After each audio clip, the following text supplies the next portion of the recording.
Hey, what's up everybody, it's your boy David and I'm coming at you with another episode of the Free Play Mode Quick Hit. It is January 6, 2016 and it is the first episode of the new year, so let's get it in. Yesterday I was watching some of my subscriptions on YouTube and one of my favorite commentators came out with a video. His name is Broken Games HD, and the reason why he's one of my favorite commentators is that he's very straightforward and blunt with his opinion, pulls no punches, and I greatly appreciate that. Yesterday he was talking about the exclusives that Sony and Microsoft will be releasing this coming year in 2016. Both of them released list. Sony has about 14, Microsoft 12 I believe. But he also brought up the fact that they are releasing some of their exclusives on the PC. Microsoft more so than Sony. Microsoft releasing about 9 of theirs with Sony about 5. And what I mean by this is that whilst their games will be console exclusives, they will also be on the PC. Like, you won't see Street Fighter V on the Xbox One, but you'll see it on the PC and the PlayStation 4. Whereas you won't see Killer Instinct Season 3 on the PlayStation 4, but you'll see it on the Xbox One and PC. Both of those games will have crossplay between the PC and their respective consoles. And he said something that I found very interesting that I also kind of disagree with. He said that they were kind of hedging their bets and it was a double-edged sword by releasing on the PC, because while you are limiting the choice of console where you are able to get this game, you're still able to get the game on the PC. And I'm going to break down why console gamers are console gamers. And you have to look at it from affordability and who the target audience is and who generally gamers are. Gamers fall between the ages of about 8 years old to 40 years old, but you have to go dissect that a little bit deeper and look at that age bracket between the ages of 8 and about 16 to 17 years old. These 8 to 16, 17-year-old kids are not buying their own hardware. They're not buying their own gaming consoles. They're not buying their own computers. Their parents are. So while many of these kids may have gaming consoles, Xbox One and or PlayStation 4 along with a PC, they don't have gaming consoles with a gaming PC. And what I mean by a standard mid-level computer that these 8 to 16-year-olds may have is that they may have like a mid-level i5, mid-level AMD chip from a pre-built computer that their parents bought them from Best Buy, Target, Walmart, what have you. So these are not computers that are significantly better performance-wise than an Xbox One or a PlayStation 4. So while they may be able to play some games, they're not gonna outshine the games that are on the PlayStation 4 or Xbox One significantly, if at all. So then you have to move up to the next age bracket, age 18 to about 24, and these people are in college or they have entry-level jobs. And you're not going to find many 18 to 24-year-olds with gaming consoles and gaming PCs because of the simple fact that they can't afford to get them.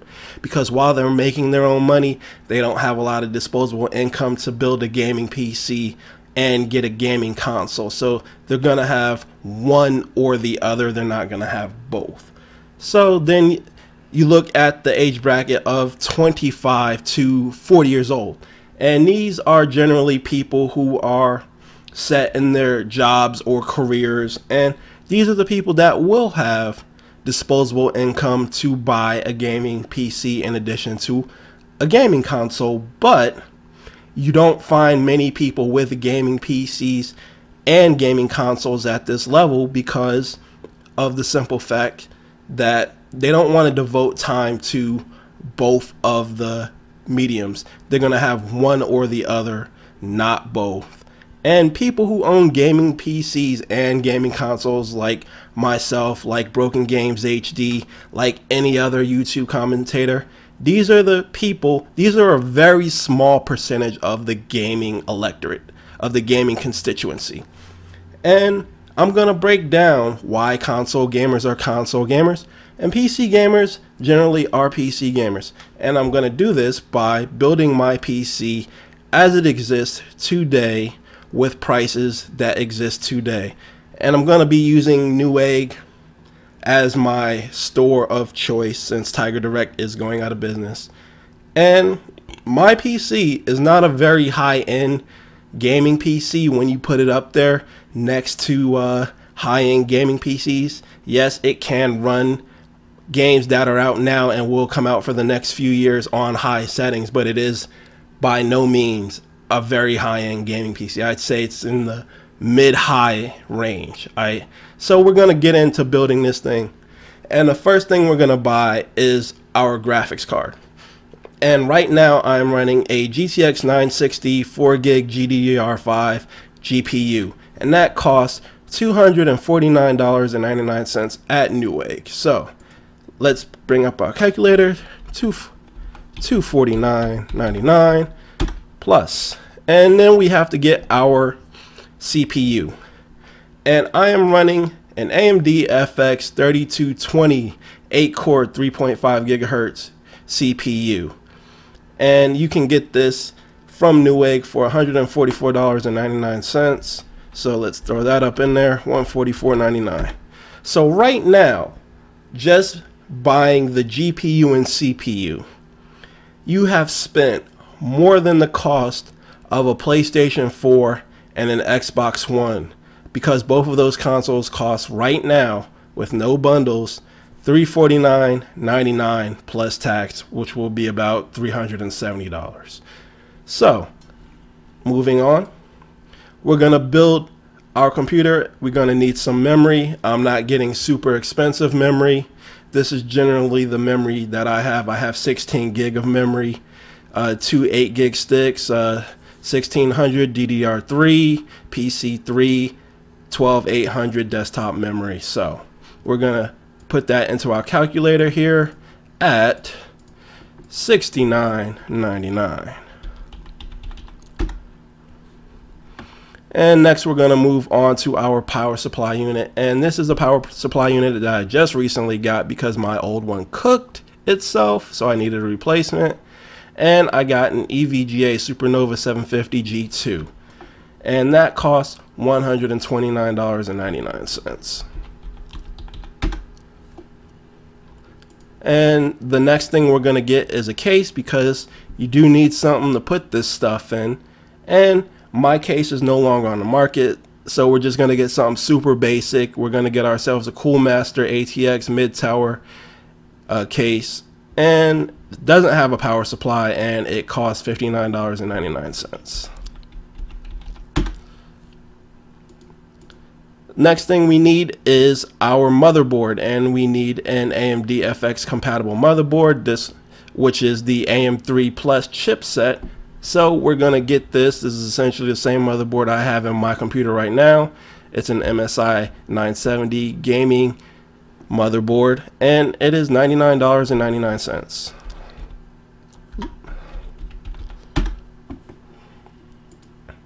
And we need some place to store this stuff on. You need some place to store your games. You need some place to load your OS. So we're not going to get a solid state hard drive. We're going to get your typical 1 terabyte 7200 RPM Western Digital hard drive, and it normally is $99.99, but it is on sale on Newegg for $74.99. So let's put that into our calculator. So far we have spent roughly $830 on our PC. This is essentially the PC I have sitting in front of me right now. And we haven't even put an OS on it. We haven't purchased a controller. We have not done any of the... We haven't gotten a monitor. We haven't gotten a keyboard. We haven't gotten a mouse. So let's move on to the next item on our list. And we have our OS here. And the OS that I have right now is Windows 10 Home Premium 64-bit. And I got mine for free because I upgraded from Windows 7, but we're assuming that you're buying everything straight out. You don't have Windows 7 to upgrade from, none of that shit. So Windows 10 Home 64-bit costs you $99.99. So plus, I forgot to add the 99, so plus, there we go. Next thing we're going to need is a monitor, because you got to be able to see what you are playing on. And I have a 21-inch monitor. I don't need like a huge ass monitor for my PC. And I have a 1080p monitor with HDMI inputs. And it's essentially the same monitor I have, backlit LCD monitor. And it is $139.99, normally $169.99 at Newegg. So let's put that in here. So we have spent over $1,000 right now, and we still have about 6 components left to go before we finish building this PC. So we've got ourselves a monitor.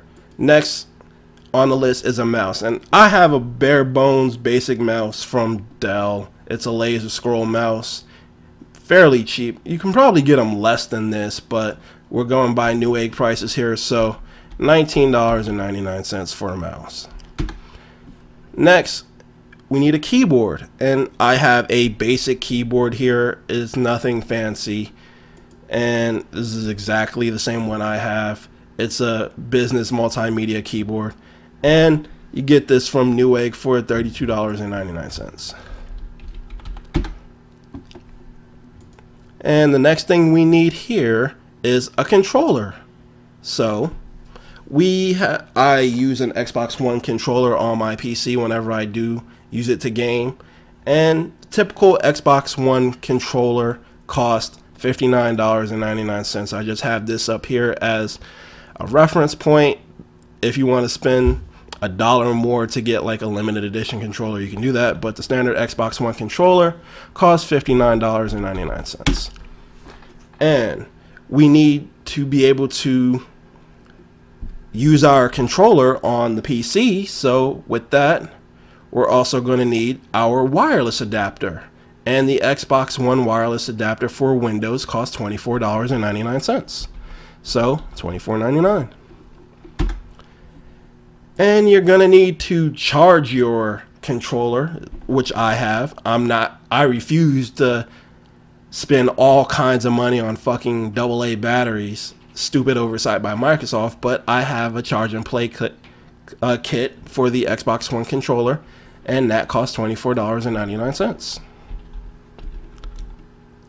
And last but least, we need a headset, because I know you guys are going to want to talk to your friends online, Steam, and what have you. And this is pretty much the basic headset that I have. It's a digital HP headset, nothing fancy, no Turtle Beaches, no shit like that.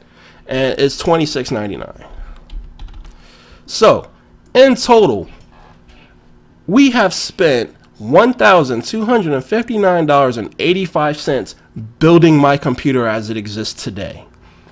And I can tell you that I paid way more than that because I essentially bought the parts between a year and 2.5 years ago. As I said, I piecemealed this. I didn't buy everything all at once, but this is what it would cost if you built my computer as it exists today all at once. $1,259.85. That is literally enough to buy a PlayStation 4 and an Xbox One with several games and a decent television to play it on. And you still have money left over, because this is the difference between having a gaming PC and being a console gamer. Console gamer, you have, I'm just gonna run down the price right quick, clear this out. You have the cost of your console, Xbox One, PlayStation 4, which is $349.99.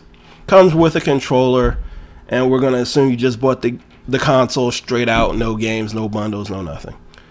So $349.99, and then you buy a charge and play kit, because you don't want to spend ass loads of money on AA batteries like I said. So $24.99.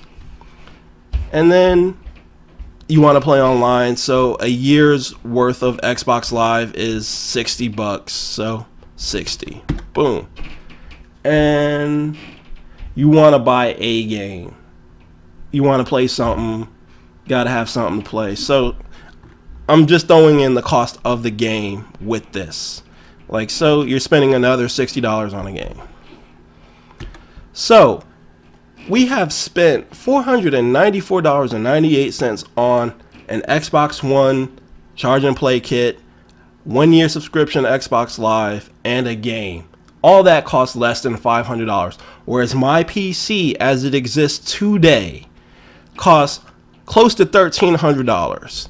So this is why you don't see too many people having gaming consoles and gaming PCs, is because the cost of a gaming PC, a decent gaming PC, is expensive. Not even a high-end gaming PC. Mine is not considered a high-end gaming PC at all, and it costs $1,300 from top to bottom. Every component, $1,300. So that's why I don't see Microsoft or Sony releasing their exclusives on the PC as a double-edged sword, because I know only a small percentage of people own gaming consoles and gaming PCs at the same time, and that's a very small audience that you're gonna be kind of hedging your bet on, so to speak. It's not gonna be enough to make a significant impact in your sales to where, like, oh man, these chunk of PC gamers, like Killer Instinct Season 3 would have sold 3 million copies instead of the 1.2 that it did because so many people bought it on PC. That's not going to happen. So I want to know what you guys think in the comment section below. Explain to me if you think that Sony and Microsoft are hedging their bets by releasing some of their console exclusives on the PC as well. Let me know if you like this video. Give it a thumbs up or thumbs down. Subscribe to this channel if you haven't. Recommend it to your friends. And as always, I hope you have a good evening. This is David from the Free Play Mode signing off. Peace. I'm out.